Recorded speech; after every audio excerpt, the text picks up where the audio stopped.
Video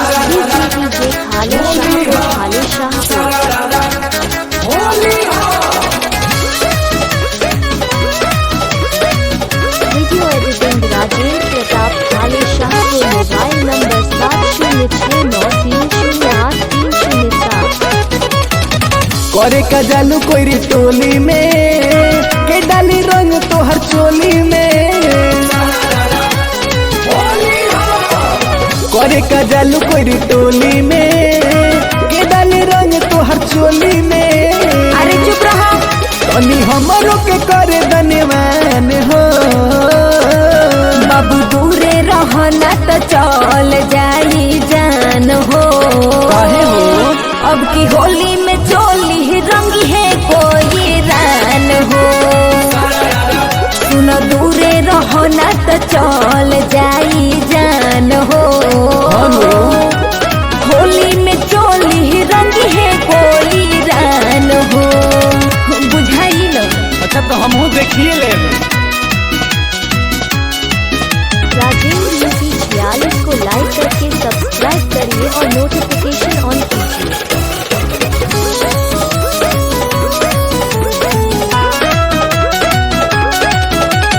भले होई हंगामा होली में देखो तनी कौन रोकी।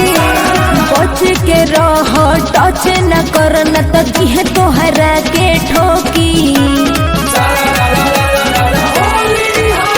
भले होई हंगामा होली में देखो तनी कौन रोकी। अरे बच के रह, टच न करना तो दिह तोहरा के ठोकी। आओ खाली हमरो दलान हो। बाबू दूरे रहना तो चल जाई जान हो। अब की होली में चोली रंगी है कोई रान हो। सुनो दूरे रहना तो चल जाई जान हो। होली में चोली रंगी है कोई रान हो।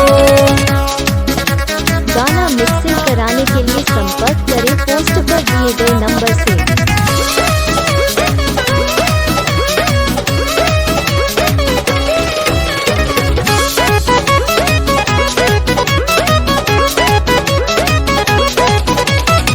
भले गाड़ी लगाई बरियारी कोरा में धके हो प्यारी।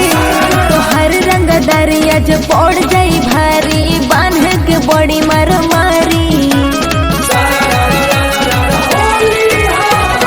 भले गाड़ी लगाई बरियारी कोरा में धके हो प्यारी। तो हर रंग दरिया जो पड़ जाई भारी, बांध के बड़ी मारी। किटू रोहन के चलेला चलान हो।